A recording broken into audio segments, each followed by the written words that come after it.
ஒரு பக்கம் பாஜக கையில் எடுக்கிறாங்க, ஒரு பக்கம் காங்கிரஸ் ராகுல் காந்தி வந்து நிமிஷம் பேசிருக்கு. அப்ப அலைன்ஸ்கா இது போகுது. தாவேகாவை வந்து ஒரு வாய்ப்பாக திமுக கூட்டணியிலிருந்து விலகி ஒரு வாய்ப்பாக அங்க போய் சேர்ந்தால் அது ஒரு பலம். ரஜினிகாந்த் கூட வந்து விஜய்ட்டு பேசினாருன்னு சொல்றாங்க. அவர் பாட்டில் உட்காந்துக்கிட்டு ஃப்ரீயா வந்து எல்லாம் விஜய் தாங்க காரணம் அப்படின்னு திரும்பி பார்த்து ஸ்டாலின் சந்தோஷமா இருக்கார். ரைட், அவர் சந்தோஷப்படுத்திட்டார். இப்போ வந்து இன்ப நிதி வரைக்கும் நம்ம சந்தோஷப்படுத்தியாக வேண்டிய ஒரு வைகோவுக்கு சூழ்நிலை வந்து விட்டது. கள்ளக்குறிச்சியில் வந்து மரணங்கள் வந்து விட்டு வந்தனவா. இனிமேல் முதல்வர் வரணும்னா எல்லாரும் கொத்தா ஒரே நாளில் செத்து போகணுமா? இன்னையா திருமாவளவன் பேசுறது நமக்கு புரியல. புசி ஆனந்த தேடுறதுக்கு 3 தனிப்படை போயாச்சு. ஆதவர்ஜனா வீட்டில் வந்து போலீஸ் குவிஞ்சாச்சு. நிர்மல் குமாரையும் தேடிக்கிட்டு இருக்காங்க. ஏற்கனவே 2 மாவட்ட செயலாளர்கள் கைது செய்யப்பட்டிருக்காங்க. ஒரு வாரத்துக்கு முன்னால வந்து தாவேகாவுடைய 2 நிர்வாகிகளை செந்தில் பாலாஜி அவர்கள் சந்தித்து ரகசியமாக பேசினார் என்று ஒரு தகவல் அறிவிடுகிறது. கட்சி தொடர்ந்து நடத்துவதற்கு அவருக்கு இயலாமை, கட்டமைப்பு இல்லை. இப்போ விஜய்க்கு தேவை இந்த கட்டமைப்பை விட ஒரு பாதுகாப்பு தேவை. அவருக்கு ஒரு காட்ஃபாதர் தேவைப்படும். அவர்தான் இப்பொழுது தமிழ்நாட்டு தேர்தலுக்கு இன்சார்ஜா போட்டிருக்காங்க. அப்படி செய்தால் மட்டுமே விஜயால் இந்த 2026லயே தனியா வந்து பூத் கமிட்டிலாம் வச்சு நிக்க முடியும். இப்ப சின்ன கட்சியெல்லாம் விஜய் கூட போய் சேரலாமான்னு நினைச்சவங்களாம் இப்போ விஜய் இவ்வளவு நாள் பாசிட்டிவா தெரிஞ்சாரு, இனிமேல் நெகட்டிவா தெரியும். அவரால் கட்சி நடத்த முடியாது என்பது என்னுடைய திண்மையான கருத்து. திமுக வந்து தாவேகா என்ற ஒரு எதிர்கட்சியை, ஒரு புதிய வரவை, கூட்டம் வரக்கூடிய, வாக்கு வங்கி டிஸ்டர்ப் ஆகக்கூடிய ஒரு கட்சியை வந்து முடக்குவதற்கு எல்லா ஏற்பாடுகளையும் செய்யும். இப்போ புசி ஆனந்தம் நடக்கிறது. ஏன்னா விஜய்க்கு அடுத்தபடியா இருக்கக்கூடிய ஒரு 5-6 பேரை முடக்கிட்டா விஜய் முடங்கிடுவார்.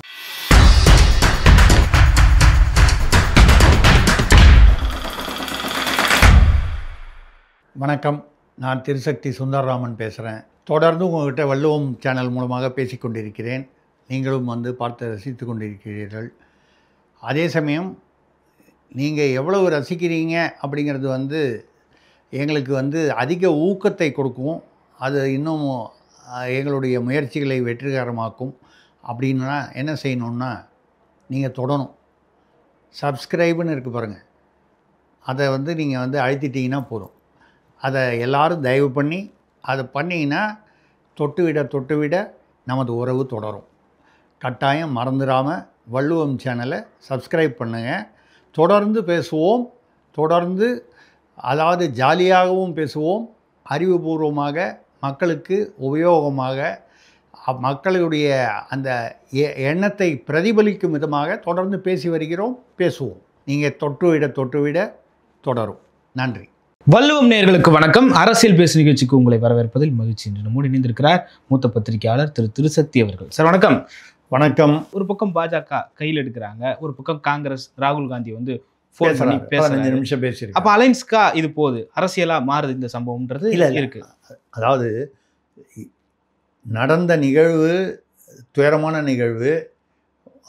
பொதுமக்களுடைய ஆர்வ கோளாறு, அதீத இந்த சினிமா மோகம், இது ஒரு காரணம். விஜயுடைய கட்சியுடைய கட்டுப்பாடின்மை, தமிழக அரசு காவல்துறையுடைய சில குறைபாடுகள். ஓகே, இதை தாண்டி ஏதோ சில அரசியல் தீய சக்திகள் உள்ளே ஊடுருவியல் செய்ததா இல்லையா என்றது தெரியாது. அப்படி இருந்தால் அது ஒரு மிகப்பெரிய கொலை திட்டம். பாசக்காரர்களே வந்து செய்தார்கள்னு அவரை பற்றி தான் பேசுகிறாங்க. அவர் தான் ஏதோ பண்ணிட்டாருன்னு. அவர் வந்து நான் அப்படி செய்வேனான்னு கேட்குறாரு. நமக்கு ரெண்டும் தெரியாது. இதுவும் உண்மைன்னு தெரியாது, இவர் சொல்வதும் உண்மைன்னு நமக்கு தெரியாது. நம்ம அது முடிவு வரும் வரை தகவல்கள் மேலும் தகவல் வரத்தான் செய்யும். அதுவும் சோசியல் மீடியா இருக்கிற இடத்துல அது ஆட்டோமேட்டிக்காக வெளியே வந்துடும். அரசியல் தாக்கங்கள் என்னன்னு பார்த்தீங்கன்னா, ஏற்கனவே காங்கிரஸ் வந்து 125 சீட்டு வேணும்னு சொல்லி பேசிக்கிட்டு இருக்காங்க. மொத்தமே 234 தான். அதில் 125 வேணும்னு பேசுகிறாங்க. அது அண்ணன் விசிகாவை அவர் வேறு வந்து அதுக்கு வந்து நாங்கள் வந்து காங்கிரஸை விட அதிகமாக சீட்டு கேட்போம். 125 நமக்கு கணக்கு வரல. சரிங்களா? அப்படி அதாவது திமுக கூட்டணிக்குள் அதிருப்தி அதிகமாக இருக்கிறது. ஏறக்குறைய அது வந்து கொதித்து வெடிக்கக்கூடிய ஒரு சூழ்நிலையில் இருக்கிறது அப்படிங்கிற மாதிரி ஒரு இண்டிகேஷன் இருக்கு. அதே சமயத்தில் திமுக அதை சாமர்த்தியமாக, சாதுரியமாக சீட்டு, நோட்டு எல்லாத்தையும் வச்சு சமாளிக்கலாம். இதான் இது வரைக்கும் முன்னால் நடந்த வரலாறு பார்த்தா இந்த மாதிரி பல சமயத்தில் கொதிச்சிருப்பாங்க. மேலே நல்ல தண்ணீரை மட்டும் இல்லை, பன்னீராகவே தெளித்து வேண்டிய அளவுக்கு பன்னீர் தெளித்து அதை சரி பண்ணியிருக்காங்க. ஸோ அப்படியும் நடக்கலாம். ஆனால் இப்பொழுது வந்து கொஞ்சம் வித்தியாசமான சூழ்நிலை இருக்கா மாதிரி தெரியுது இந்த தடவை. ஏன்னா இதுக்கு முன்னால் வந்து காங்கிரஸ், தமிழ்நாடு காங்கிரஸோ இல்லை டெல்லி காங்கிரஸே அதை வந்து சப்போர்ட் பண்ணி, இப்போ செல்வ பிறந்தகை சத்தமே காணும். ராஜேஷ்குமார், KS அழகிரி இப்படிலாம் நிறைய பேர் கார்த்தி சிதம்பரம்லாம் பேசிக்கிட்டு இருக்காங்க, சோடங்கர் பேசிக்கிட்டு இருக்காரு. யாருடைய குரலில்? செல்வ பிறந்தகை குரலில் இல்லை, திமுகவுக்கு எதிரான குரலில், அல்லது வந்து 125 அதிகமான சீட்டுகள் வேணுன்ற அந்த குரலில் பேசிக்கொண்டிருக்கு, அதிகாரத்தில் பங்கு. இதுக்கு முன்னால் உள்ள தேர்தல்களில் இப்படி வந்து காங்கிரஸ் வெளிப்படையாக பேசியதில்லை. ஏன் காங்கிரஸில் எவ்வளோ கோஷ்டிகள் இருந்தால் கூட பெரிதாக யாரும் அப்படி பேசலை. இப்போ பேசியிருக்காங்க. அப்போ வந்து தாவேகாவை வந்து ஒரு வாய்ப்பாக, திமுக கூட்டணியிலிருந்து விலகி ஒரு வாய்ப்பாக அங்கே போய் சேர்ந்தால் அது ஒரு பலம் அப்படின்னு காங்கிரஸ் நினைத்தால் அரசியல் ரீதியாக எல்லாமே சாத்தியம். இப்போ எல்லாமே வந்து இப்போது வைகோ வந்து திடீர்னு அவர் பாட்டில் காமெடியாக ஜோக் அடிக்கிறாரு. எல்லாத்துக்கும் காரணம் வந்து விஜய் தான் இந்த தவறுகளுக்கு அப்படின்னு. அவருக்கு பிரச்சனையே இல்லைங்க. அவர் இப்போ இந்த மாதிரி ஒரு கூட்டம் நடத்தினார்னா என்னங்க, ஒரு டீ கடை பெஞ்சில் ஒரு 10 பேர் உட்கார வச்சா வைகோவில் இருக்கிறதே, வைகோவை சுற்றி இப்போ இருக்கிறதே 10-15 பேர் தான் இருக்காங்க. இன்னும் 15 பேர் ஒரு டீ கடை வாசலில் உட்காந்து பேசுனா முடிஞ்சு போச்சு, மாநாடு முடிஞ்சு போச்சு. அவருக்கு இந்த மாதிரி கவலையெல்லாம் இல்லை. அவர் பாட்டில் உட்காந்துக்கிட்டு ஃப்ரீயாக வந்து எல்லாம் விஜய் தாங்க காரணம் அப்படின்னு திரும்பி பார்த்து ஸ்டாலின் சந்தோஷமாக இருக்கார். ரைட், அவரை சந்தோஷப்படுத்திட்டோம் அப்படின்னு வந்து. அது மட்டும் இல்லாமல் இப்போ வந்து இன்ப நிதி வரைக்கும் நம்ம சந்தோஷப்படுத்தி ஆக வேண்டிய ஒரு வைகோவுக்கு சூழ்நிலை வந்து விட்டது. அது ரைட், அவருடைய கடமையை அவர் செய்து கொண்டிருக்கிறார். அரசியல் அழுத்தத்தினால் வந்த கடமையை செய்து கொண்டிருக்கிறார். அவர் திருமாவளவன் பேசுனதை பார்த்தா இன்னும் தமாஷா இருக்குது. ஏன் வந்து முதல்வர் அங்கே உடனே போனாருன்னு ஏதோ கேட்டதுக்கு, கள்ளக்குறிச்சிக்கு ஏன் போகலன்னு பொதுவாக எல்லோரும் போய் நீங்கள் கேட்குற மாதிரி நாங்கள் வயங்கை வயலுக்கு போகல, கள்ளக்குறிச்சிக்கு போகல, இங்கே போகல, அங்கே போகலான்லாம் பேசு. கள்ளக்குறிச்சியில் வந்து மரணங்கள் வந்து விட்டு விட்டு வந்தனவா, இங்கே ஒரு சேரம் வந்துடுச்சான் ஒரே இரவில். அதனால் அங்கே போனார். இனிமேல் முதல்வர் வரணுன்னா எல்லாரும் கொத்து கொத்தா ஒரே நாளில் செத்து போகணுமா? இன்னையா திருமாவளவன் பேசுறது நமக்கு புரியல. கள்ளக்குறிச்சியில் நடந்ததும் அதாவது அந்த கள்ளச்சாராயம் குடித்த தினமும் ஒரே சமயத்தில்னா ஒரே தினத்தில் ஒரு தினம் அந்த ஒட்டி அவன் ஆஸ்பத்திரியில் இன்றைக்கி 10 பேர் போனால் நாளைக்கு 10 பேர் போனால் அப்படி கிட்டத்தட்ட ஒரு வார காலத்தில் வந்து 68 பேர் போயிட்டாங்க. மேக்சிமம் ஒரு வாரம். நீங்கள் 68 முடிகிற வரைக்கும் வெயிட் பண்ணி என்ன சொல்லுவாங்களா உங்களுக்கு? மொத்தம் 68 முடிஞ்சு போச்சுங்க, இது கிரிக்கெட்டில் வந்து 10 விக்கெட்டும் விழுந்துருச்சுன்ற சொல்கிற மாதிரி வந்து முடிவாது. இங்கேயும் அப்படி தானே வந்தது. முதல்ல 2 பேர் கவலைக்கிடம்னு ஆரம்பித்தாங்க. அடுத்த 2 நிமிஷத்தில் குபுன்னு ஏறிச்சு. இப்போ வந்து மாசு அவர்களும் மற்ற அமைச்சர்களும் மற்ற திமுக அமைச்சர்கள் நிர்வாகிகள் சொல்கிறாங்க 41ல் 39 பேர் உடலாகவே வந்தார்கள், உயிர் பிரிந்த பிறகு ஆஸ்பத்திரிக்கு வந்தார்கள். அப்போது இனிமேல் ஏதாவது கள்ளச்சாராயம் குடித்தா கூட எல்லோரும் ஒன்றா செத்து போகணும், அப்போ தான் முதல்வர் வருவார். இது அதெல்லாம் ஒன்றும் இல்லை. திருமாவோ வைகோவோ வந்து திமுக கூட்டணி தலைமையில் இருக்கிறதுனால அவர்களை சந்தோஷப்படுத்த வேண்டும், திருப்திப்படுத்த வேண்டும்ங்கிறதுனால ஏதோ ஸ்டேட்மெண்ட் கொடுக்குறாங்க, அதை விட்டுருவோம். இப்போது காங்கிரஸ் ஒரு பக்கம் வந்து தாவேகாவை கையில் எடுக்க முயல்கிறது. ஏன்னா திமுக கூட்டணி எந்த அளவுக்கு உறுதியாக வந்து நம்ம திமுக கூட்டணியில் இருப்போம்னு அங்கே உள்ளுக்குள்ளேயே வந்து தாவேகா அணி இல்லை திமுக அணின்னு 2 அணி இருக்கிறதா ஏற்கனவே செய்திகள் வந்தாங்க. பாஜக அமித்ஷாவும் வந்து இவருடன் விஜயுடன் பேசியதாக சில தகவல்கள் வருகின்றன, உறுதிப்படுத்த முடியவில்லை. குருமூர்த்தி பேசியதாகவும் தகவல் வந்தது. ஐயா, குருமூர்த்தி வந்து உள்ளூர் லெவலில் பேசுறது வந்து நான் வந்து குருமூர்த்தியை குறைவாக சொல்லவில்லை. அமித்ஷா பேசும்போது குருமூர்த்தி பேசுறப்போ ஓகே, ரஜினிகாந்த் கூட வந்து விஜய்ட்டு பேசினாருன்னு சொல்றாங்க. அது ஒரு ஆறுதலுக்காக பேசியிருக்கலாம். ஓகே, ஒரு தம்பி கவலைப்படாதப்பா, ஏதோ நடந்து போச்சு அப்படின்னு. இப்போது ஒரு ஏதோ ஒன்று நம்ம ஒரு துக்க சமாச்சாரம் நடந்து போச்சுன்னா யார் மேலே தப்புன்னு சொல்கிறத விட கவலைப்படாதுப்பா, ஏதோ நடந்து போச்சு, என்ன பண்ணுறது, என்னால் புரிஞ்சிக்க முடியுது அப்படின்னு 4 பேர் விசாரிக்கிறது. அது வந்து ரஜினிகாந்த்ன்றதுனால நீங்கள் வந்து ஒரு அது குருமூர்த்தின்றதுனால வந்து பிரபலமான நபர் என்பதால் நம்ம வந்து பேர் சொல்கிறோம். இல்லைன்னா எத்தனையோ பேர் விசாரிப்பாங்க. ஓகே, ஆனால் அமித்ஷா என்பவர் பாஜக தலைமை, கிட்டத்தட்ட பாஜக கட்சியுடைய தலைவர்னு சொல்லக்கூடிய அளவுக்கு, அதாவது நட்டாவுக்கு அப்புறம் தலைவர் யாரையும் போடலை, இருந்தாலும் தேசிய தலைமை. மோடி அமித்ஷாவை தாண்டி பாஜகவில் என்ன இருக்குது? அப்படி வந்து அமித்ஷா 2வது மோடிக்கு தெரியாமல் எதுவும் செய்து விட போகிறதில்லை. அவர் பேசினார் என்றால் அது ரைட், பேசியிருக்கலாம், அது வேறு விஷயம்.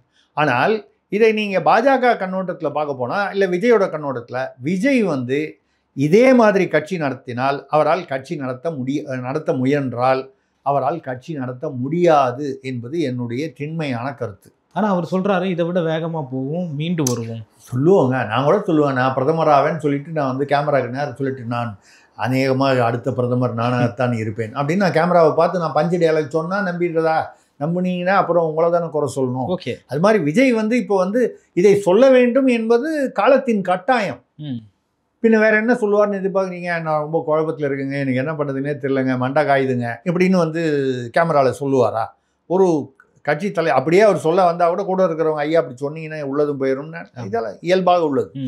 நாங்கள் மீண்டும் வருவோம், மீண்டும் வருவோம், வீழ்வது வெட்கமில்லை, விழுந்து கிடப்பது தான். இந்த வசனம்லாம் நிறையா நான் எழுதின ஒரு கவிதை. வீழ்வது வெட்கமில்லை, விழுந்து கிடப்பது தான். அது இயல்பாக வந்து ஏதோ ஒரு சூழ்நிலையில் வந்தது. அது மாதிரி இது மாதிரி வசனங்கள் பேசுவதை வைத்துக்கொண்டு எதையுமே முடிவு பண்ண முடியாது. எதை நோக்கி போகிறது அரசியல், நம்ம அதுதான் பார்க்கணும். இந்த வசனங்கள்லாம் பஞ்சு டயலாக்லாம் விட்டுருக்கு, எல்லாரும் பஞ்சு டயலாக் கொடுப்பாங்க. இப்போ கூட உங்களுக்கு வந்து ஆர்வமான சுவாரஸ்யமான செய்தி ஒன்று சொல்லணுன்னா, துபாயில் ஒரு மர்ம கூட்டம் நடப்பதாக ஒரு செய்தி வருது. ஓகே. துணை முதல்வர் உதயநிதி வந்து அவசரமாக துபாயிலேருந்து வந்தார். எதுக்காக போனாருன்னு தெரியல. கிரிக்கெட் மேட்ச்னு சில பேர் சொல்கிறாங்க, தெரியல. பாதியில் வந்துட்டார். வந்துட்டு கரூரில் போய் 2 பேட்டி கொடுத்தாரு, ஆஸ்பத்திரிக்கு போனார். மறுபடியும் அதே தனி விமானத்தில் துபாய் போயிட்டார். இன்னும் அங்கே வரல, அங்கே தான் இருக்காருன்னு சொல்கிறாங்க. தயாநிதி மாறன் அவர்கள் துபாயில் தான் இருக்காராம். உலகநாயகன் திமுக எம்பி, அதாவது திமுக சார்பாக போன எம்பி, ராஜ்யசபா எம்பி உலகநாயகன் கமலஹாசன் அவர்கள் துபாயில் இருக்கிறார். தயாநிதி மாறன், உதயநிதி ஸ்டாலின், கமலஹாசன். கமலஹாசன் கிட்ட ஆலோசனை கேட்டு திமுக தெரியல, நமக்கு தெரியல அப்படி ரைட்டு. அதுக்கப்புறம் கனிமொழி அவர்கள் சிங்கப்பூரில் இருக்காங்க. அது அவங்க பையன் இருக்காரு, அதனால போயிருப்பாங்க. எது சொல்கிறேன்னா, துபாயில் என்ன வந்து ஒரு கூட்டம் ஏதோ ஒன்று நடக்குது. இது என்னென்னு ஒரு சில எங்கேயோ ஒரு சமூக வலைதளத்தில் படிச்சு. இதில் அதாவது எதேச்சையாக அவங்க ஏதோ ஒரு வேலையாக போயிருக்கலாம். ரெண்டாவது இவங்கெல்லாம் இதில் முடிவு செய்யக்கூடிய ஒரு நிலையில் இருப்பவர் என்றால் தயாநிதி மாறனும் இல்லை, கமலஹாசனும் இல்லை. உதயநிதி ஸ்டாலின் சொன்னால் கூட அவர் துபாயில் அவர் எடுக்கிற முடிவுக்கு அவர் ஏங்க தயாநிதி மாறன் கேட்க போகிறாரு, கமலஹாசன் கேட்க போகிறார். இந்த மாதிரி வந்து துண்டு செய்திகள்லாம் வரும். ஆனால் பாஜக இப்பொழுது விஜய்க்கு என்ன தேவை?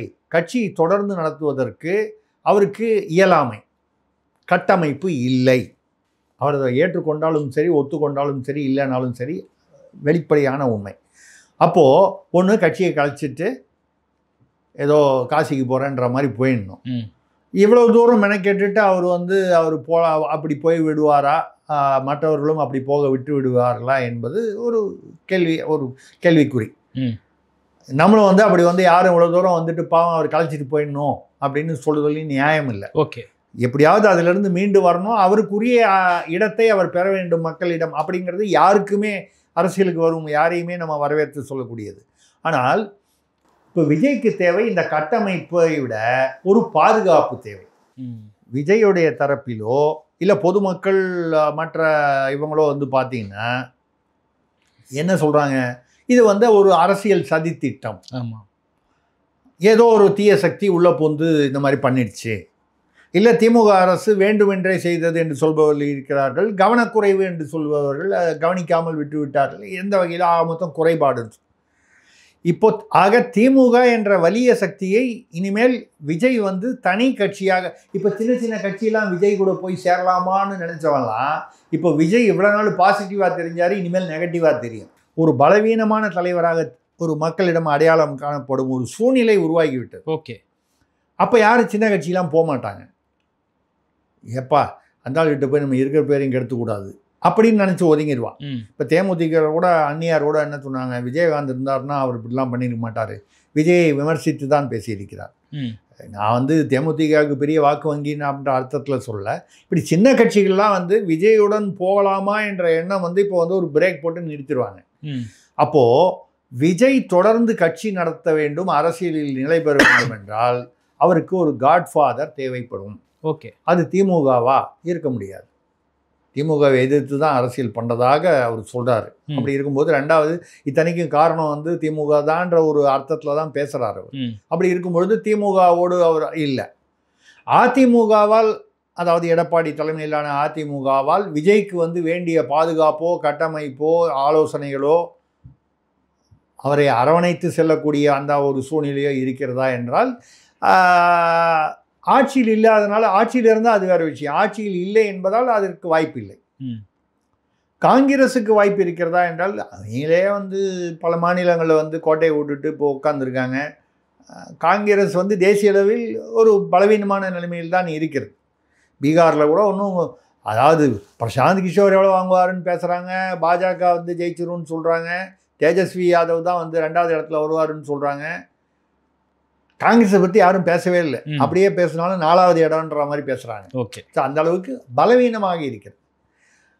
அப்போது யாராவது காட்ஃபாதராக இருந்து விஜயோட கட்சியை காப்பாற்றி அதை அரசியல், யாரும் வந்து ஃப்ரீயாக வந்து எதுவும் பண்ண மாட்டாங்க அரசியல், ஏதோ ஒரு அவரவர்களுக்கான அரசியல் லாபங்கள் கருதி அப்படி பண்ணும்போது பண்ணக்கூடிய வாய்ப்பு விஜய் தொடர்ந்து அரசியலில் இருக்க வேண்டுமானால் அவருக்கு வந்து ஒரு கட்டாயமாக பாஜகவுடைய தயவு தேவைப்படலாம். பாஜகவிற்கு நான் சொல்கிறது தேசிய பாஜக, தமிழ்நாடு பாஜக விட்டுடுங்க. தமிழ்நாடு பாஜக வந்து அண்ணாமலை வந்து அது அவர் ஒரு தனி தீவு மாதிரி இப்போ இருக்கார். தமிழ்நாடு பாஜகவில் அண்ணாமலை அவர் இன்னும் ஆக்டிவாக தான் இருக்கார், சுறுசுறுப்பாக இருக்கார், அவருக்கென்று ஒரு ஈர்ப்பு இருக்கிறது. அதெல்லாம் தாண்டி அவருக்கு பதவி எதுவும் இல்லை. தேசிய குழுவில் ஏதோ ஒரு உறுப்பினருங்கிறத தவிர வேறு ஒன்றும் அவருக்கு இல்லை. அப்போது தமிழ்நாடு பாஜக 2வது முடிவெடுக்க போகிறது இல்லை, எல்லாமே டெல்லியில் தான் எடுப்பாங்க. அப்போ டெல்லி பாஜக நமக்கு கிடைத்த தகவல்களில் இப்பொழுது தாவேக, அதிமுக, பாஜக என்டிஏ கூட்டணி இப்படி ஒன்று வந்து இப்படி வந்தால் விஜயுடைய கட்சிக்கு உதாரணமாக ஒரு 30லேருந்து 40 சீட்டு கொடுக்கலாம். 230ல் 30-40ன்னு நான் சொல்கிறது என்னுடைய ஒரு கணிப்பில் சொல்கிறேன். ஒரு 30-40 சீட்டு கொடுக்கலாம். ஏன்னா முதல் தடவை நிரூபணம் ஆகவில்லை, இப்போ கொஞ்சம் நெகட்டிவாக வேறு ஆகிருக்கு. இதை தாண்டி வந்து ஆனால் விஜய்க்கென்று ரசிகர்கள் இருக்கிறார்கள், அவர்கள் என்னைக்காக இருந்தாலும் அவருக்கு ஓட்டு போடுவதற்கு காத்திருப்பார்கள். அதை வந்து பயன்படுத்தி கொள்ள வேண்டும் என்பதற்காக, அதே சமயத்தில் அவருக்கு வந்து பாதுகாப்பு மற்றும் ஆலோசனை. இன்றைக்கி வந்து அடுத்த கூட்டத்தில் மாநாட்டில் வந்து ஒரு மாதம் பொறுத்தே வச்சுப்போம். அந்த மாநாட்டில் வந்து டெல்லி வந்து அவருக்கு வந்து ஒரு கூட்டணியில் வந்து இருக்காங்க, அவங்க வந்து தலையிடுவாங்க. அந்த பாதுகாப்பு அவருக்கு டெல்லியிலிருந்து தார்மீக அளவில் பாதுகாப்பு இருந்தால் கூட போதும். அவங்க வந்து சிஆர்பிஎஃப் அனுப்பணும்னு அப்படி அவசியம் இல்லை. தார்மீக அளவில் நான் பின்னால் இருக்கேன், இப்போ நம்ம சொல்கிறது இல்லையா, கேட்டால் சொல்லு, அவர் தான் அனுப்பிச்சாருன்னு சொல்லு அப்படின்னு சொல்லும்போது என்ன, அது ஒரு தார்மீக ஒரு மானசீக அந்த மாதிரி ஒரு பலம் அவருக்கு வந்து இருந்து அவர் அரசியலில் தொடர வேண்டுமானால் என்னுடைய கணிப்பில் இது வந்து யாருக்கு சரியில்லைங்கிறதெல்லாம் நான் பேசலை, எப்படி நகரக்கூடும் அரசியல் காய்கள் நகர்த்தப்படும் என்று என்னுடைய கணிப்பில் தாவேக என்டிஏ கூட்டணியில் நேரடியாகவோ இல்லை ஏதோ ஒரு புரிதலுடனோ ஒரு கூட்டணி ஒரு புரிதல் வைப்பதற்கான வாய்ப்புகள் அதிகமாக இருக்கின்றன. அப்படி செய்தால் மட்டுமே விஜயால் இந்த 2026லேயே தனியாக வந்து பூத் கமிட்டிலாம் வச்சு நிற்க முடியும். இல்லை இப்படி வந்து இப்படிப்பட்ட ஒரு கட்டுப்பாடின்ற இல்லாத ஒரு கூட்டத்தை வைத்துக்கொண்டு அவரால் வந்து தேர்தலை சந்திப்பது என்பது நடக்காத காரியம். அப்படி அதை மீறி சந்தித்தால் அது ரொம்ப பேரிடராக போகும், டிசாஸ்டர்னு சொல்லுவாங்க. ஃப்ளாப் ஆகிடும். அப்படி ஆகாமல் இருக்கணும்னா அது நடக்கும். நடக்கணும்னு நான் சொல்லலை, நடப்பதற்கு வாய்ப்புகள் உள்ளன என்பது என்னுடைய கணிப்பு. இது வந்து இப்போ இந்த ஹேமமாலினி தலைமையிலான குழுவுடைய சில அந்த ரியாக்ஷன்லாம் பார்க்கும்போது எனக்கு அந்த அறிகுறிகள் தென்படுகிறது. சார், அது நடக்கிறதுக்கு முன்னாடியே அந்த கட்சியும் அந்த கட்சி நிர்வாகிகளையும் நாம் முடக்கணுன்றதுல திமுகவோ அல்லது தமிழ்நாடு அரசோ குறியாக இருக்காங்களான்ற மாதிரி தோணுது. புசி ஆனந்த தேடுறதுக்கு 3 தனிப்படை போயாச்சு, ஆதவர்ஜனா வீட்டில் வந்து போலீஸ் குவிஞ்சாச்சு, நிர்மல்குமாரையும் தேடிக்கிட்டு இருக்காங்க. ஏற்கனவே 2 மாவட்ட செயலாளர்கள் கைது செய்யப்பட்டிருக்காங்க. எப்படி பார்க்குறீங்க இதை? இதற்கு முன்னால் ஒரு வாரத்துக்கு முன்னால் வந்து தவேகாவுடைய 2 நிர்வாகிகளை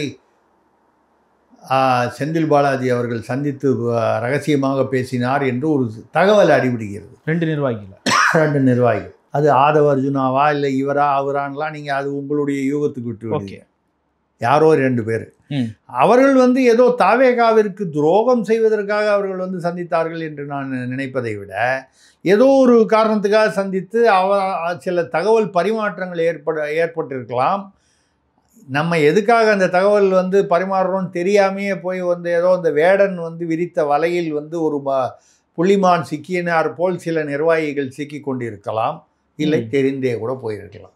திமுகவின் அரசியல் வரலாறு தெரிந்தவர்கள் அவர்கள் வந்து எப்படி வந்து விலை கொடுத்து வாங்குவார்கள். இதில் வந்து இன்னைக்கு வந்து திமுகன்னு இல்லை, இந்த விலை கொடுத்து அரசியல்வாதிகளை வந்து வேறு கட்சியிலேருந்து தூக்குவது வந்து தேசிய அளவில் பாஜகவிலிருந்து உட்பட திடீர்னு அந்த வடகிழக்கு மாநிலத்தில் 20 பேரில் 19 பேர் அப்படியே பாஜகவுக்கு வரலையா? ஸோ அப்போ இந்தியாவில் இன்று வந்து கூவத்தூரில் நடக்கலையா? செங்கோட்டையனை வந்து ஆளுக்கு இவ்வளவு கொடுக்கணும்னு சொல்லி அவங்கள முதலமைச்சர்னு சொல்லி பேசினதா வந்து கருணாஸ் போன்றவர்கள் இன்னும் மற்றவர்கள்லாம் பேசியிருக்காங்க. அப்படி கேட்டபோது எனக்கு 1 வாரம் டைம் கொடுங்கன்னு கேட்டதாகவும், எடப்பாடி வந்து 1 மணி நேரத்தில் இப்படின்னு சில இதெல்லாம் உண்மையா இல்லையான்னு யாராலையுமே உறுதிப்படுத்த முடியாது. அதாவது நம்ம என்ன சொல்றோம்னா, நாடு போடுற போக்கில் விலை கொடுத்து இன்னொரு அரசியல்வாதியை இன்னொரு கட்சியிலிருந்து விலை கொடுத்து வாங்குவது என்பது சகஜமாக சாதாரணமாக போய்விட்டது. ஓகே, அந்த மாதிரி ஒரு சூழ்நிலையில் எது வேண்டுமானாலும் இப்போ வந்து 2 தாவேக நிர்வாகிகள் விலை போனார்கள் என்றால் இதில் அதிர்ச்சி அடைவதற்கு ஒன்றுமில்லைன்னு தான் சொல்கிறேன். போனார்களா இல்லையா அதெல்லாம் வந்து வெளியிலேயே வராது. எந்த காலத்தில் உண்மை வெளியில் வந்திருக்கு? கட்சி மாதிரி போனவன் யாராவது வந்து ஆமாம் எனக்கு ஆளுக்கு 100 கோடி கொடுத்தாங்கன்னு இன்னொருத்தன் பேசுவான். ஆமாம் கொடுத்தாங்க அப்படின்னு அவன் சொல்லவா போகிறான்? இல்லை. அந்த மாதிரி இது வந்து வரக்கூடிய ஒரு சூழ்நிலை இருக்கு. அதெல்லாம் விட்டுருக்கேன். இதெல்லாம் தாண்டி இப்பொழுது விஜய் இருக்கும் நிலையில் அவர் எடுக்கும் முடிவு தான். ஆலோசகர்கள் ஏதோ சொல்லலாமே தவிர, திமுகவை பொறுத்தவரை விஜயுடைய கட்சியை தாவேகாவை முடக்குவதற்கான எல்லா ஏற்பாடுகளிலும் இருக்கிறார்கள். அவர்கள் வந்து அது அரசியல் ரீதியாக செய்கிறார்களா, தார்மீக ரீதியாக அது சரியா, இதெல்லாம் விட்டுருங்க. அரசியல்னு வந்துடுச்சுன்னா எல்லாமே சரிதான். There is no crime in war and லவ்னா. ஓகே, அந்த வார் அண்ட் லவ்னு வரும்போது அண்ட் பாலிட்டிக்ஸ்னு சேர்த்துக்கணும். அரசியலுக்கு வந்துட்டால் எதுவுமே சரியில்லை என்பதை பற்றி பேசி பிரயோஜனம் இல்லை. லாபம் வந்தால் சரி, அவ்வளோதான்.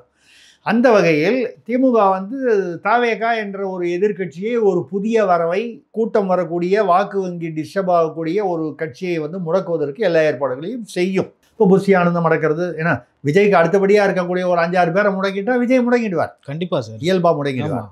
அப்போது இந்த முடக்கம் வராமல் அவர் வந்து இதிலிருந்து தப்பிக்க வேண்டும் என்றால் அவருக்கு வந்து என்ன, ஆதி மூலமே அப்படின்னு கதறிய யானை முதலை காலை பற்றி விட்டது. திமுக தான் முதலைன்னு நான் சொல்லலை, அப்படி வச்சுக்கலாம் உதாரணத்தில். அப்படி வந்து அந்த காலை பிடித்த அந்த யானை வந்து ஆதி மூலமேன்னு கேட்ட உடனே விஷ்ணு அங்கேருந்து மேலேருந்துன்னா டெல்லியிலேருந்துன்னு வச்சுக்கோங்க. அந்த மாதிரி வந்து ஆதி மூலம் அங்கேருந்து வரணும். ஆதி மூலம் அமித்ஷா ரூபத்தில் வருமானு தெரியல. அப்படி வந்து காப்பாற்றும் பட்சத்தில் விஜயுடைய கட்சி வந்து அப்படி ஏதோ ஒரு வகையில் வந்து இந்த தேர்தலை சந்திப்பதற்கு ஒரு ஆயத்தமாக வருவதற்கு உதவியாக இருக்கலாம். அந்த ஒரு நோக்கில் வந்து விஜய் வந்து இவ்வளவு நாள் வந்து பாசிச பாஜகன்னு சொல்லியிருந்தது வந்து மாறும், அந்த தொனி மாறும் என்பது என்னுடைய கணிப்பு.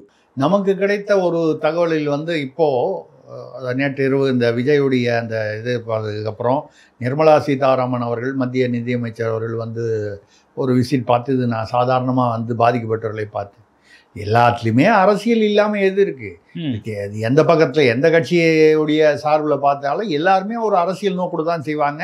அந்த மாதிரி வரும்பொழுது பிரதமரை சந்திக்க விஜய் வந்து நேரம் கேட்டிருப்பதாக எனக்கு கிடைத்த தகவல். என்னுடைய ஒரு அனுமானத்தில், கணிப்பில், அவர் அடுத்த முறை கரூரிலோ இல்லை வேறு எங்கேயோ ஒரு அதாவது பரப்புரை கூட்டம் இல்லை சந்திப்பு மாநாடு ஏதோ ஒன்று அப்படி நடப்பதற்கு முன்னால் அவர் நிச்சயமாக பிரதமரை சந்திப்பார். சந்திக்கும் பொழுது அதற்கு காரணம் அது என்னங்க ஒன்றும் பெரிய இல்லை. இப்போ திமுகலேருந்தே வந்து அங்கே போய் திடீர்னு போய் சந்திச்சுட்டு வராங்க.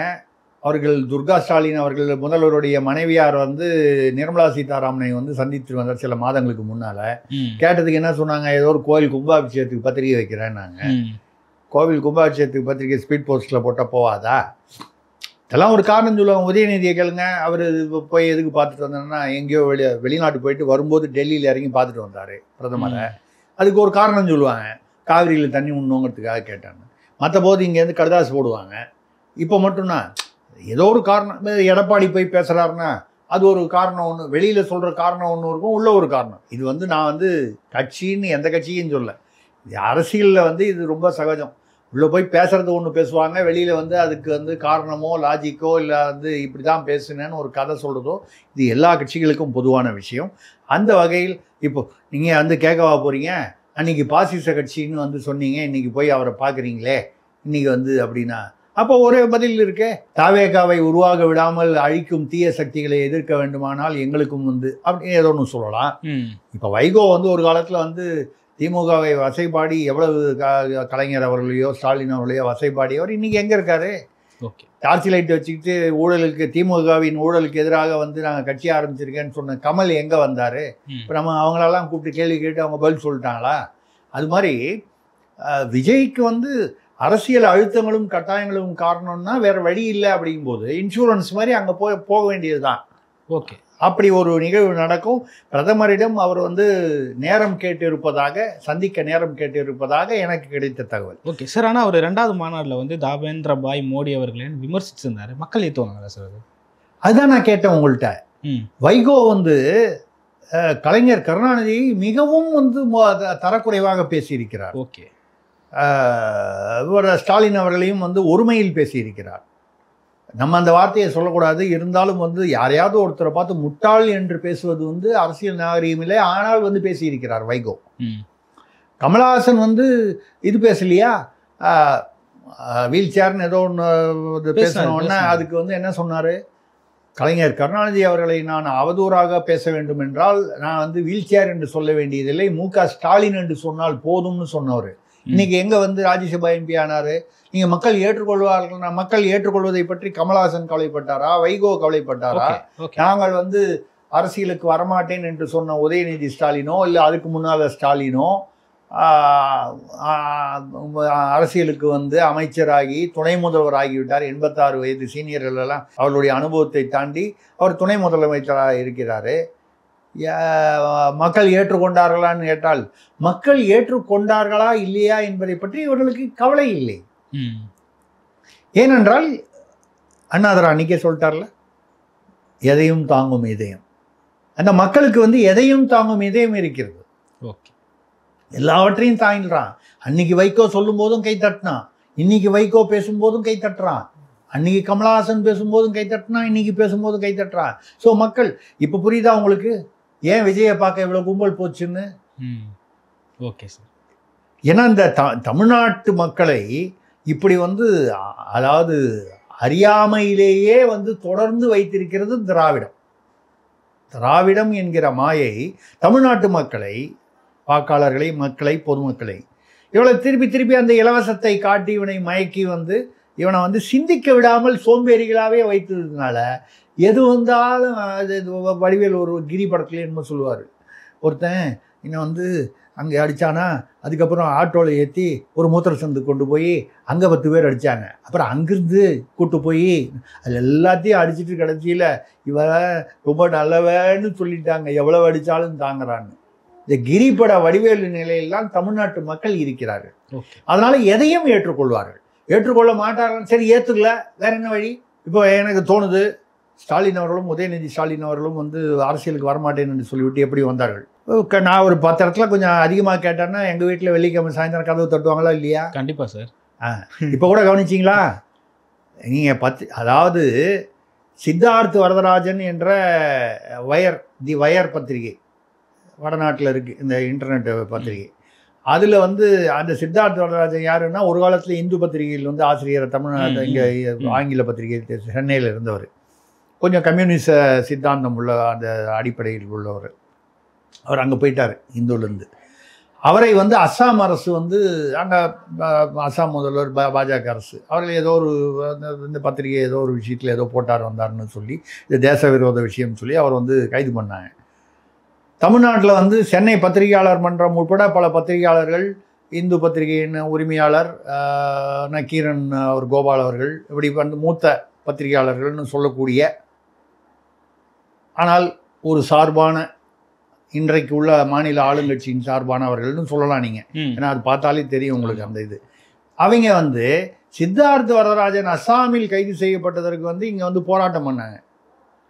ரெட்பிக்ஸ் ஃபெலிக்ஸ் இன்னும் யாரோ 1-2 யூடியூபர்கள் வந்து 3 பேரோ என்னமோ கைது பண்ணியிருக்காங்க.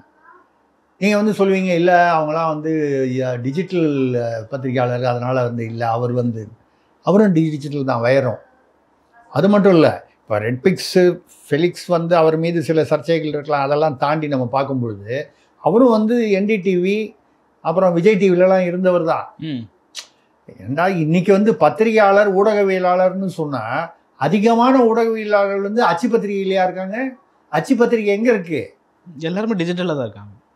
ஏங்க 15 வருஷம் தமிழக அரசியல் நடத்தின நானே 1,00,000 பிரதிகளுக்கு மேல், அதாவது என்னுடைய தலைமுறையில் ஆரம்பித்தது, எங்கள் தாத்தா ஆரம்பித்து கொள்ளு தாத்தா ஆரம்பித்து நான் நடத்தலை, நான் ஆரம்பித்து நடத்தினது 1,00,000 பிரதிகளுக்கு மேல் விற்கக்கூடிய நிலையில் இருந்த பத்திரிகை அச்சு பத்திரிகையிலேருந்து டிஜிட்டலைசேஷன் ஆனவுடனே அது வந்து அந்த அச்சு பத்திரிகைக்கான அந்த இது வியாபாரம், சந்தை வியாபாரம் வந்து குறைந்து போய்விட்டது. இன்றைக்கி யாரும் போய் புஸ்தகத்தை வந்து இதில் ஏதோ ஒரு பத்திரிகையை வந்து அரசியல் பத்திரிகையோ எந்த பத்திரிகையோ வந்து கடையில் போய் வாங்குற பழக்கமே இல்லையே. எல்லாம் வாட்ஸ்அப்லேயே எல்லாம் வந்துடுது இல்லையா? அப்போது ஊடகவியலாளர்னு சொன்னாலே இன்னைக்கு வந்து இது பெரும்பாலானவர்கள் வந்து யூடியூப்பு சேனல் இப்படி டிஜிட்டல் தான். அப்போ நீங்கள் வந்து என்னென்னா ஆச்சரியம் என்ன இல்லை, அந்த பாரபட்சம் என்னென்னா, அஸ்ஸாமில் கைது செய்த அவர் தமிழர் என்று இருக்கலாம் சித்தார்த்த வரதராஜன். அப்போது வந்து அந்த இடத்துல வந்து நம்ம வந்து யாரெல்லாம் வந்து போடுறாங்க, அவர் வந்து எந்த சாதி அப்போல்லாம் பார்க்க மாட்டாங்க, அப்போ தமிழர் ஆகிடும். அது அவரே வந்து இங்கே தமிழ்நாட்டில் இருக்கும்போது வந்து அவருடைய சாதி என்னென்னலாம் ஆராய்ச்சி பண்ணுவாங்க, அது வேறு விஷயம். நான் சொல்கிறது என்னென்னால், எங்கோ அஸ்ஸாமில் நடந்த நிகழ்வுக்கு இங்கு போராட்டம் நடத்துகிறீர்களே, இதே மாதிரி தானே நீங்கள் வந்து காஷ்மீரில் அசிபா என்ற பெண் வந்து ஒரு சிறுமி கற்பழிக்கப்பட்ட போது கனிமொழி அவர்கள் வந்து இங்கே மெழுகுவர்த்தி ஊர்வலம் நடத்தினாங்க. இங்கே வாரத்துக்கு 4 சிறுமிகள் மூதாட்டிகள் பாலியல் வன்முறை நடக்கிறது.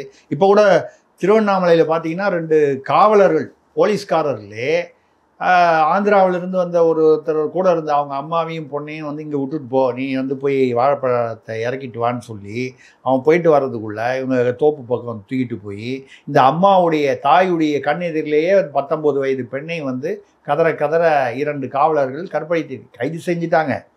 செய்தது யார்? போலீஸ்காரங்க. யார் வந்து பொதுமக்களை காப்பாற்றுவான்னு நினைக்கிறோமோ. ஸோ அப்போ இதில் வந்து நீங்கள் வந்து இது நடந்தது இல்லை. ஏங்க தமிழ்நாட்டில் மெழுகுவர்த்தி விற்கவே இல்லையா?